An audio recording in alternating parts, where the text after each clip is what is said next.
Welcome back to my channel. Today I have brought a very important topic for you. Phrasal verb. जिसके लिए आप सभी लोग बहुत परेशान रहते हैं कि हम फ्रेजल वर्ब्स हम कैसे लर्न करें। इतने टिपिकल हैं, समझ नहीं आते हैं, कंफ्यूजिंग हैं, बार बार टू, फॉर, विद, अवे, ये क्या क्या लगता रहता है, मतलब बहुत कंफ्यूजन है। उस सारे कंफ्यूजन को दूर करने के लिए मैं आपके लिए फ्रेजल वर्ब आपसे स्टार्ट कर रही हूँ। मेरी पूरी प्लेलिस्ट को प्लीज फॉलो कीजिएगा, आपको सारे फ्रेजल वर्ब्स उसमें मिल जाएंगे। आज हम स्टार्ट कर रहे हैं। पहले तो हम ये समझते हैं कि फ्रेजल वर्ब है कैसा, क्या होता है, क्या मीनिंग है फ्रेजल वर्ब्स का। जैसे कि इसके नाम में रिफ्लेक्ट हो रहा है फ्रेजल। फ्रेजल मीन्स जिसमें एक फ्रेज बनता है। जब हम किसी एक शब्द से ज्यादा शब्दों को, किसी वर्ड को एक वर्ड बनाते हैं, लाइक फॉर एग्जाम्पल 2 या 3 शब्दों का एक शब्द बनाते हैं, उसको हमें एक साथ बोलना होता है, उसे हम फ्रेज बोलते हैं। लेकिन इसमें वर्ब का यूज कंपलसरी होता है, इसीलिए इसको हम फ्रेजल वर्ब बोलते हैं। फॉर एग्जाम्पल मैं बोर्ड पे आपको समझाती हूँ। फ्रेजल वर्ब हमारी लुक है। लुक माने देखना, वर्ब है लुक। उसके साथ अगर हम कोई प्रिपोजिशन लगा देते हैं, आपको प्रिपोजिशन तो पता ही होंगे, preposition like after, between, up, down, ये सारे वर्ड्स अगर हम किसी एक वर्ब के साथ लगाते हैं, जैसे आफ्टर एक प्रिपोजिशन है और लुक एक वर्ब है, तो ये बन जाता है लुक आफ्टर। लुक आफ्टर का मतलब देखभाल करना। ये एक फ्रेजल वर्ब है, ये दोनों साथ में अगर यूज हो रहे हैं तो इनका मीनिंग क्या आएगा, देखभाल करना, टू टेक केयर ऑफ। तो इस तरह से ये बन गया फ्रेजल वर्ब। दूसरा एग्जाम्पल है, वर्ब है हमारी वॉक और एडवर्ब अवे। वॉक अवे किसी चीज को छोड़ छाड़ के वहां से चले जाना, राइट। सो वॉक अवे, वहां से निकल जाना। सो बेसिकली इसका क्या वर्ड हुआ, वॉक एंड लुक हमारे वर्ब्स हो गए और आफ्टर हमारा प्रिपोजिशन और अवे हमारा एडवर्ब। अगर हम किसी भी वर्ब के साथ एडवर्ब या प्रिपोजिशंस या दोनों लगा देते हैं तो उसे हम कहते हैं फ्रेजल वर्ब्स। ध्यान रखिएगा फ्रेंड्स, फ्रेजल वर्ब में वर्ब के साथ प्रिपोजिशन या एडवर्ब्स ही आता है। लोग कहते हैं कि इसे लर्न करने की कोई ट्रिक नहीं होती है। कुछ हद तक ठीक है, क्योंकि ये आपको लर्न करने पड़ते हैं, इनके मीनिंग्स आपको लर्न करने पड़ते हैं। अब हम अपने नेक्स्ट सेगमेंट पे आते हैं कि हमें फ्रेजल वर्ब की जरूरत क्यों पड़ती है। इंग्लिश में क्या हम वर्ब को अलग, प्रिपोजिशंस को अलग बोलकर काम नहीं चला सकते? बिल्कुल चला सकते हैं। लेकिन अगर आप किसी भी गवर्नमेंट जॉब के लिए अप्लाई करने जा रहे हैं, आप एडमिशन इंटरव्यूज देने जा रहे हैं, आप एडमिशन के लिए जा रहे हैं, आप कहीं पे कोई कॉम्पिटिटिव एग्जाम्स देने जा रहे हैं, तो कैसे आप इन सारे शब्दों को पढ़कर उनका आंसर करेंगे अगर आपको प्रैक्टिस नहीं आएगी, विच इज वेरी इंपॉर्टेंट। ये हमारी एक फॉर्मल लैंग्वेज को नॉर्मली एक्सप्लेन करते हैं। फ्रेजल वर्ब्स हम वहां यूज करते हैं जहां हमें एक बहुत लंबे सेंटेंस को शॉर्ट में बोल देना है। फॉर एग्जाम्पल मैं यहां से स्टार्ट करती हूं, ask out to invite someone to come with you. For example आप किसी को कहीं ले जाना चाहते हो अपने साथ और उसे आप बोलते हो, उसे वो पूछते हो कि क्या तुम मेरे साथ चलोगे।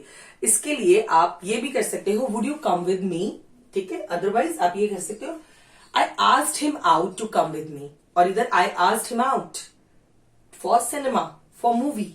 मैंने उससे पूछा कि क्या वो मेरे साथ मूवी आ सकता है। तो आपको कौन सा ज्यादा अट्रैक्टिव लगा वो आप खुद डिसाइड कीजिए।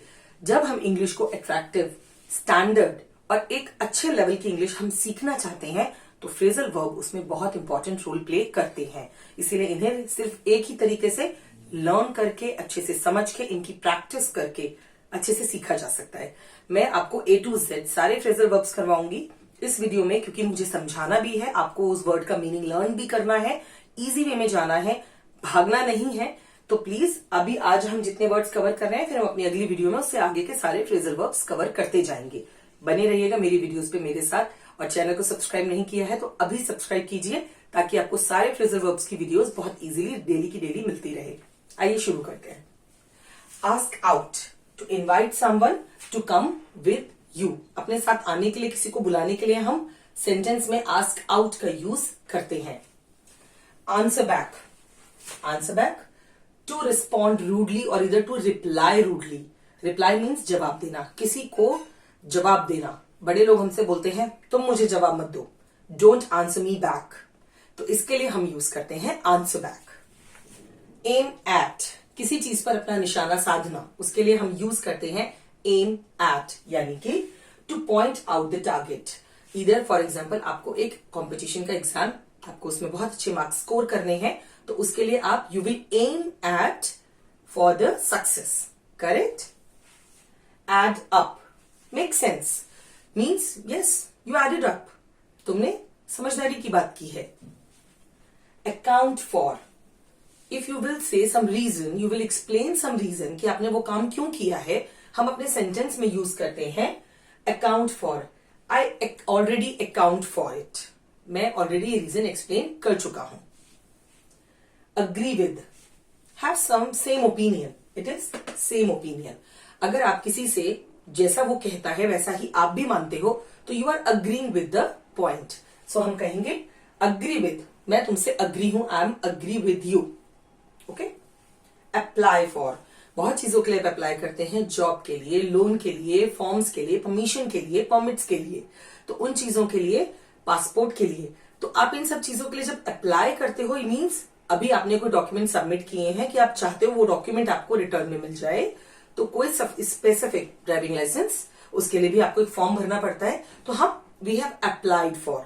कई जगह आपने देखा होगा जब तक कार का नंबर नहीं आता है, परमानेंट नंबर, या फिर बहुत सारे आपको पासपोर्ट भी नहीं इशू होता है, तो एक टेम्परेरी नंबर आपको दे दिया जाता है ताकि आप अगर कहीं गवर्नमेंट ऑफिशियल मांगे तो उन्हें दिखा सकें कि हमने ऑलरेडी इसके लिए अप्लाई किया है. उन सब चीजों के लिए हम यूज करते हैं अप्लाई फॉर.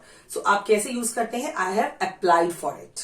अगर कोई आपसे, मान लीजिए आप ट्रैफिक में जा रहे हैं, पुलिस ने आपसे पूछा where is your driving licence, so you will say I have applied for it. So उसके लिए आप एक सफिशिएंट डॉक्यूमेंट भी दिखाएंगे and you will say applied for it. Back away, अब हम बी पे आते हैं. फ्रेंड्स, मैंने आपको सबसे इंपॉर्टेंट और जनरली यूज होने वाले वर्ड्स ही एक्सप्लेन किए हैं. अगर आपको और एक्सप्लेन्ड वर्ड्स चाहिए और ज्यादा वर्ड्स चाहिए तो आप, मैं लिंक डिस्क्रिप्शन में देने की पूरी कोशिश करूंगी, अदरवाइज आप गूगल भी करेंगे तो आपको बहुत डॉक्यूमेंट्स मिलेंगे. अदरवाइज बहुत अच्छी बुक रेफरेंस इसका सबसे अच्छा तरीका है. मार्केट में जाइए, बुक्स में देखिए जिसमें मैक्सिमम आपको फ्रेजल वर्ब्स के वर्ड्स की लिस्ट मिले, आप उस बुक को परचेज करके उसे लर्न कर सकते हैं and write 2 to 3 sentences every day to practise it the maximum. Back away, to get, move away, किसी चीज से दूर हट जाना, उसे हम कहते हैं back away. Like for example we said something is really not familiar to us. For example आप एक स्नेक ले लीजिए, अगर स्नेक है तो आप उसे क्या कहेंगे? बैक अवे, पीछे हट जाओ, दूर रहो उससे. Bail out, to rescue financially. For example government बहुत सारे रूल्स निकालती है. लाइक फॉर एग्जाम्पल आपको फाइनेंशियली कोई प्रॉब्लम है तो the government has bailed out for the situation. इस सिचुएशन से फाइट करने के लिए, फाइनेंशियली रेस्क्यू करने के लिए गवर्नमेंट ने ये रूल अप्लाई किया है. So we always use bailed out. अगर हम पास्ट में बात करेंगे so bailed out. Bear with, bear with means इस चीज के साथ आप पेशेंस रखिए, to be patient. Like bear with the situation, it will be sorted out soon. Situation के साथ फाइट करने के लिए आपको थोड़ा पेशेंस रखना होगा, सिचुएशन सॉल्व हो जाएगी. Blow up, become angry, I am blowing up, my mind is blowing up means किसी चीज पे गुस्सा आना. तो you use not I am getting angry, इसकी जगह आप यूज कर सकते हैं my mind is blowing up. Bring about, to make something happen, किसी चीज के लिए एफर्ट करके आप उसको पॉसिबल बना रहे हैं, सो हम यूज करते हैं bring about. Bring up, to raise a point. For example, in class, you have some opinion, you have some confusions. So if you ask questions to your teachers, in that way you will bring up the issue in front of her. You will bring up the topic. You will bring up the problem. So इसके लिए हम to raise a point use करते हैं bring up. Bring down. Bring down. To cause downfall. Means that situation brought down the finances. For example अगर आपने किसी चीज के कोई कारण बताना है कि इसके डाउनफॉल का, इसकी बर्बादी का, इसके डिस्ट्रक्शन का रीजन ये था, तो आप उस फ्रेज में यूज करेंगे ब्रिंग डाउन. ब्रश अप, बहुत बार आपने सुना होगा, brush up your skills, brush up your knowledge, update yourself. So brush up means updating yourself to improve skills और नॉलेज. किसी भी टॉपिक पे आपको थोड़ी सी नॉलेज है, उसके लिए थोड़ा से और प्रैक्टिस करना is called brush up your skills so that you can deliver the best lessons. You can actually explain it well. Break down, to stop functioning. ये भी बहुत कॉमन वर्ड है, आपने बहुत बार सुना होगा. The car broke down in between the road. The truck broke down, so there was a traffic jam. Correct? Break down किसी चीज का खराब हो जाना, उसकी फंक्शनिंग रुक जाना। Break into, basically burglars use it. किसी भी बिल्डिंग में, किसी भी जगह पर बिना किसी की परमिशन के जबरदस्ती घुस जाना, उसे हम कहते हैं break into. Sometimes it happens in conversation also. If you are conversating, आप कॉन्वर्सेशन कर रहे हैं और अचानक से उसमें कोई आपके थर्ड पर्सन इंट्रूड करता है, तो आप उसको बोलते हैं, मतलब आ जाता है आपकी कॉन्वर्सेशन में, why are you breaking into my situation and conversation. So in that way आप इसको अट्रैक्टिवली यूज कर सकते हैं। Now let's come on the third alphabet, C. Call off, to cancel. If you cancel some plan, I have called off the plan. Call upon, formal request, means अगर आप किसी application के through कोई request किसी department में submit करते हैं, so you have called upon the system, called upon the issue to the department. Calm down, कई बार आपने सुना होगा, don't be angry, calm down, शांत हो जाइए। So to be quiet, to be relaxed, so we use calm down. Carry on, continue, किसी चीज को जारी रखना। Carry on with your work, carry on with your reading, carry on with your writing, carry on with your speaking. So in that way, continue करना is carry on. Carry out, कोई specific काम करना, to do something specified. आपको बताया गया है और आप उस specific काम पे काम कर रहे हैं, so it's carry out. Carry over, postpone करना, आपका कहीं प्लान है जाने का, I have carried over the plan, I have carried over the trip. सो किसी चीज को, यहां पर हमने कॉल ऑफ था, कैंसिल कर देना, उसको कंप्लीटली खत्म कर देना, मीन्स वो फ्यूचर में भी प्लान नहीं होगा। लेकिन यहां पर है कैरी ओवर, आप उस प्लान को थोड़ा सा आगे लेके जा रहे हैं, then you will use carry over. Come across, find by chance, आपको एकदम से कुछ मिल गया, आप घर पे कुछ साफ सफाई कर रहे हैं, कुछ ढूंढ रहे हैं और आपको अचानक से मिल जाता है। So come across, I just came across with the paper that I was finding out for the last week. मैं बहुत टाइम से उसे ढूंढ रहा था या एक वीक से उसे ढूंढ रहा था और वो अचानक से मुझे मिल गया।